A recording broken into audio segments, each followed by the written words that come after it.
Pwede bang malaman ang iyong pangalan kasama ng tirahan? Pwede bang maligawan? Ang katulad mo prinsesa na nangingibabaw sa kadiliman ng gabi ang ng iyong mata. At para ba kahit saan ako tumingin na ikaw pa rin na nakikita ng aking mata at di mapakali. Sa bawat sandaling hindi kita nakakausap at tanging pangalan mo sa bawat mga pangungusap na lumalabas sa aking bibig na para bang sipod na paulit-ulit at walang tigil sa pagbulong. Palagi kang tinatanong sa barkada ko dumaan ka na dahil gusto ko na malaman mong minamahal kita. Di ko lang alam kung bakit ganito aking nadarama kapag kaharap ka bibig ko hindi bumubuka. At tila napipipi sa lahat ng sasabihin tsaka sa inyong pagtalikod na aking gusto malinis sa isip ko ang tulad mo, ang pinipintig ng kahit saan ako tumingin.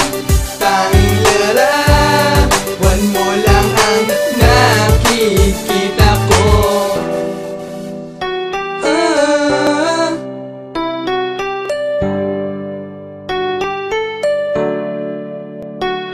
Sana ay malaman mo pangalan mo ay siyang bukang bibig. Sa bawat pariralang bibitawan ng aking bibig. At umiinit ang pakiramdam kapag nandiyan ka na. Sa ganda ng iyong mata at sa buo mong figura. Tanging ang katulad mo hinihiling sa mga talang na dumaraan sa paningin at tila may hiwaga na nagaganap sa pagitan natin dalawa. Hindi ko naman tinatanong bakit nagpapaalam ka. Ano bang katangian mo? Bakit nabiyag mo ako? Ang lahat ng sinasabi ko ay tungkol lahat sa'yo. Lahat ay aking gagawin, magpasakin ka lang mahal. Maghihintay naman ako kahit gaano katagal. Dahil lang siyang katulad mo nagpatibok ng aking puso at sinusuot pa ang barong kahit hindi na uso. Kahit sabihin mang kabaduyan wala akong pake sa sasabihin ng iba. Ikaw ay pagmamalain.